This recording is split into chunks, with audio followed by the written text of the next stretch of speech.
नमस्कार, मेरा नाम रवीश तिवारी है और आप एसआर प्राइम न्यूज़ देखना शुरू कर दिए हैं। अभी हम मौजूद हैं धनबाद के कतरास में और हमारे साथ समाजसेवी विजय झा जी मौजूद हैं, पूर्व में बियाडा के अध्यक्ष भी रह चुके हैं। अभी कुछ दिनों पहले एक सोशल मीडिया पे एक पोस्ट और एक कटिंग बहुत तेज़ी से वायरल हो रहा है। वो कटिंग है कि विजय झा जी महामहिम राष्ट्रपति को एक सुझाव दिए हैं।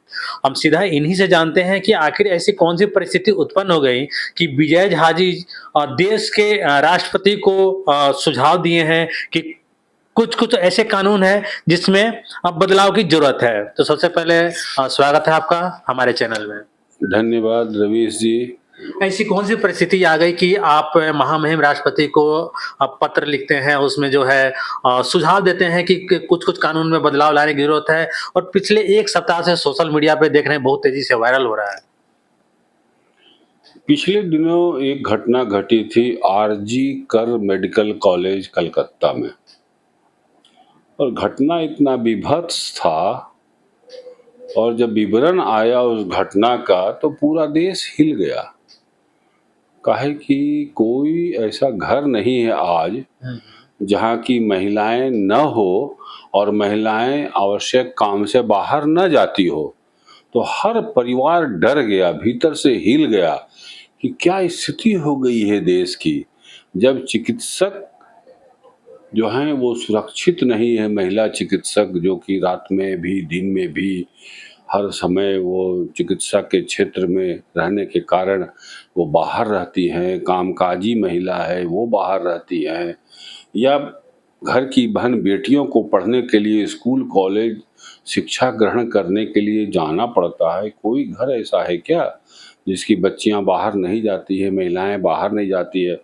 लेकिन वह जो घटना घटी कलकत्ता की, उससे सारा देश सिहर गया। यहाँ तक कि महामहिम राष्ट्रपति जी का भी एक बयान आया, अब बहुत हो गया।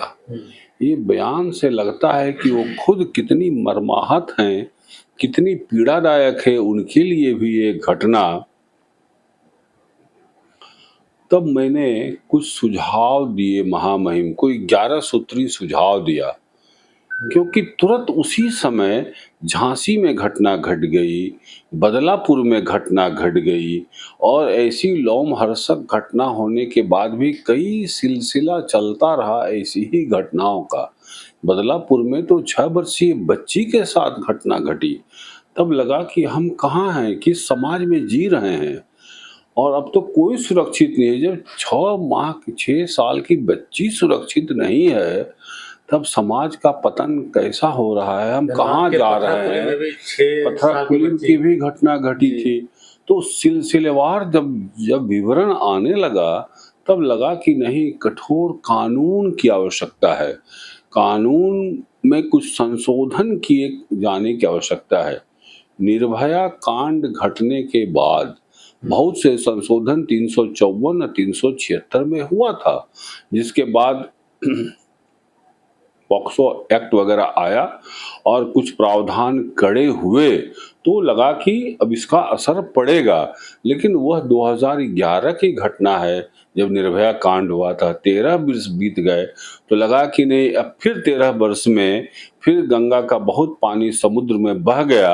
अब फिर नए सिरे से फिर विचार करने की जरूरत है कि कठोरतम सजा कैसे हो, ऐसे अपराध से जुड़े व्यक्ति को कैसे कठोर से कठोर दंड दिया जाए जिससे कि समाज पर उसका व्यापक असर पड़े और भय से कांपे अपराधी, ऐसा अपराध करने के लिए 100 बार सोचे।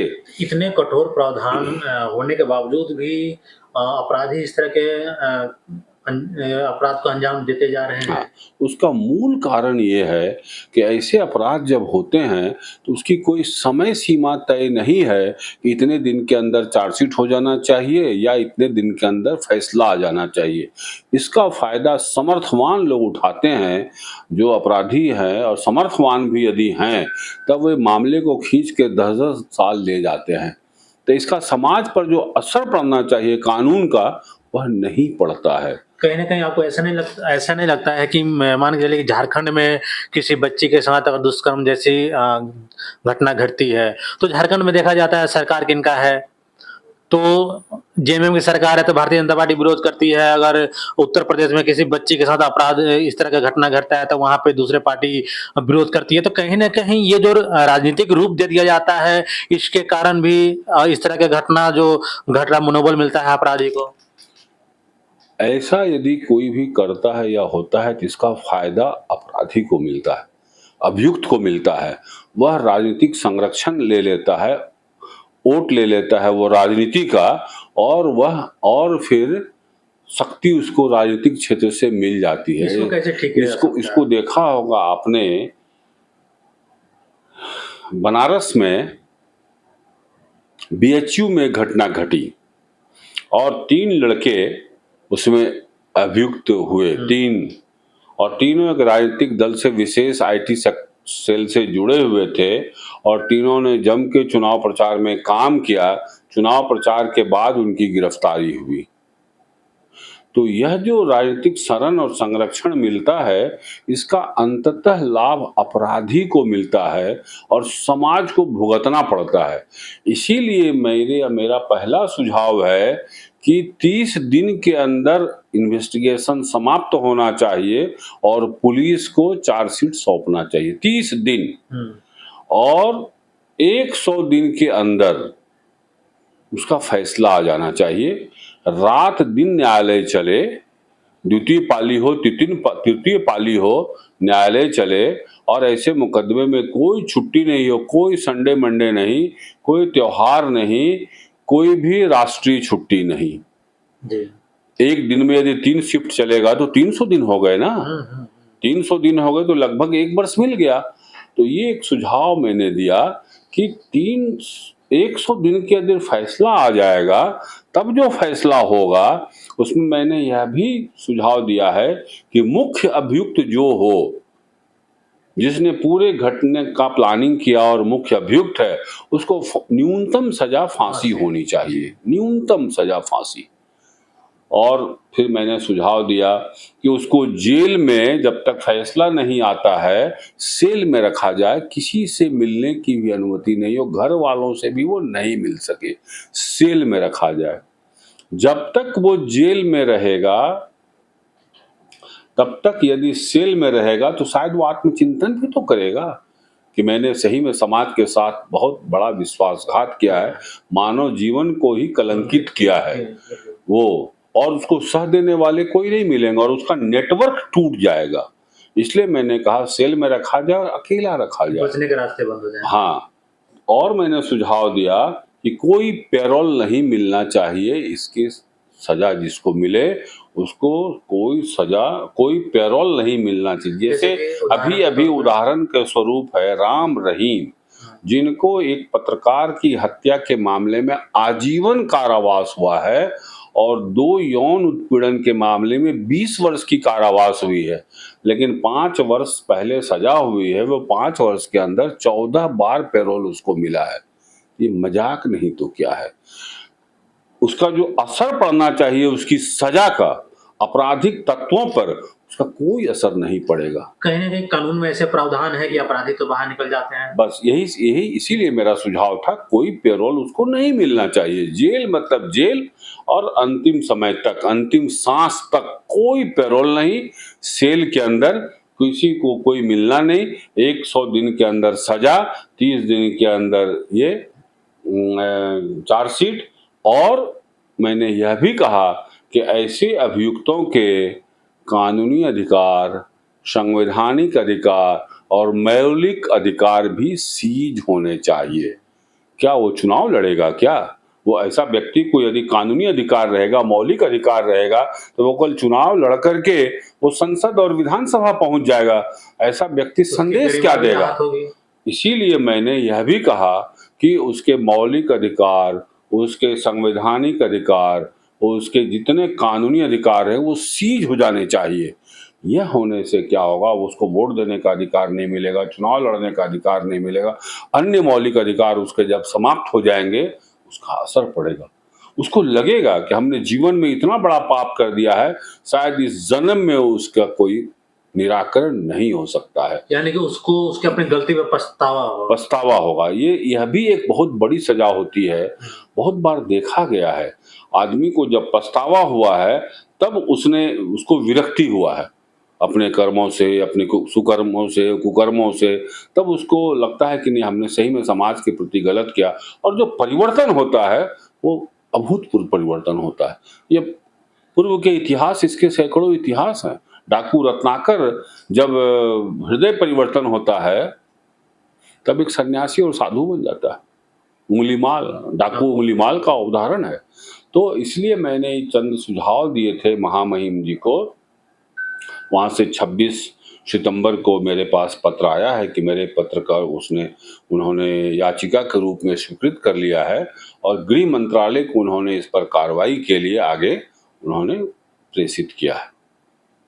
मुझे बहुत खुशी है कि विषय की गंभीरता को उन्होंने समझा, क्योंकि आए दिन अखबार की सुर्खियां हैं। आए दिन कोई भी दिन अखबार आप उठा लें, आप देखें कहीं न कहीं हिंदुस्तान के किसी हिस्से में किसी न किसी बच्चियों के साथ, महिलाओं के साथ ऐसी घटनाएं घट रही है। तो लगता है समाज कहाँ जा रहा है। अगर कड़ा भी हो जाए सजा, लगता है कि ज्यादा है, तब भी अब समाज को बचाने के लिए स्वीकार करना होगा, तभी हम रोक सकते हैं इस अपराध से और बचा सकते हैं और आने वाली पीढ़ी को सुरक्षित। नहीं तो ऐसा भी दिन आ सकता है कि हमको सोचना पड़े हम बच्चे को स्कूल भेजें या न भेजें, वो दिन भी आ सकता है। उन नेताओं को आप क्या कहना चाहेंगे जो इस तरह का अपराध को कवर करते हैं? कहीं ना कहीं देखा जाता है न्यूज के माध्यम से, तो ऐसे नेताओं को आप क्या संदेश देना चाहेंगे? देखिए, राजनीति का तो बहुत बड़ा रोल होता है। अगर राजनीति सही दिशा में जाए तब समाज सुधार का काम कर सकता है। और राजनीति यदि गलत दिशा में चली जाए और उसका लक्ष्य सिर्फ सत्ता पाना, सत्ता का भोग करना हो जाए, तो समाज को वो बहुत पीछे ले जा सकता है। दुर्भाग्य से आज की राजनीति उसी दिशा में जा रही है। उसी का परिणाम है कि 46% दागी अपराधी आज सदन में चुनाव से पहुंच गए हैं और 2 आतंकवादी। यह लोकतंत्र ऐसे मुकाम पर खड़ा है कि हमको सोचना चाहिए कि हम अपना उपयोग वोट का किए हैं या दुरुपयोग किए हैं, क्योंकि जो भी जीता है, जहां से भी अपराधी जीता है, हमारे और आपके वोट से जीता है। हमने जात के नाम पर, धर्म के नाम पर, पार्टी के नाम पर, भाषा के नाम पर, पंथ के नाम पर, संप्रदाय के नाम पर अगर दिया है वोट और गलत तत्वों को दिया है, अंततः उसका भुगतान समाज को करना पड़ता है। लोकतंत्र कमजोर होता है, लोकतंत्र को भुगतना पड़ता है और हमारी आने वाली पीढ़ी भुगतेगी।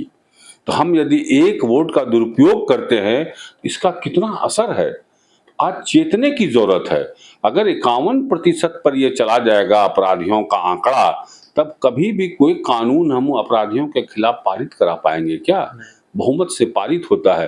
वो हर कानून को जो उसके खिलाफ होगा, अपराध के खिलाफ होगा, अपराधी के खिलाफ होगा, अपराधियों को नेटवर्क के ध्वस्त करने के लिए होगा, उस कानून को वो सदन में गिरा देंगे, वो एक हो जाएंगे। तो 46% पर वो आ गए हैं। अगले चुनाव में 51 पार कर जाएगा तो बहुमत उनका हो जाएगा सदन में। वो जैसा चाहेंगे वैसा कानून पारित करवा लेंगे, हम कुछ नहीं कर पाएंगे। इसलिए आज चेतने की जरूरत है। तमाम राजनीतिक दलों को, उनको संकल्प लेना चाहिए कि हम किसी दागी, अपराधी, सजा याफ्ता और ऐसे तत्वों को जो समाज के तोड़क तत्व हैं, उनको टिकट नहीं देंगे। अगर टिकट देने का सिर्फ एक संकल्प ले ले राजनीति से जुड़े लोग, तो शायद लोकतंत्र का बहुत बड़ा कल्याण करेंगे वो। तो ये थे समाजसेवी विजय झा जी, जिन्होंने देश के राष्ट्रपति को पत्र लिखकर सुझाव दिए कि दुष्कर्म जैसी जो जघन्य अपराध आज के डेट में देश भर के तमाम कोने में, हर अखबार में, हर टीवी में, हर न्यूज चैनल में ये देखने को मिलता है। इस पे रोकथाम हो, इसके लिए कुछ कानून, कठोर कानून पारित करने की जरूरत है। तो मिलते हैं अगले वीडियो में। अगर आप इस वीडियो को YouTube पे देख रहे हैं तो चैनल को सब्सक्राइब कीजिए। अगर आप इस वीडियो को Facebook पे देख रहे हैं तो लाइक कीजिए, फॉलो कीजिए। मैं रविश तिवारी, मिलते हैं अगले वीडियो में। धन्यवाद।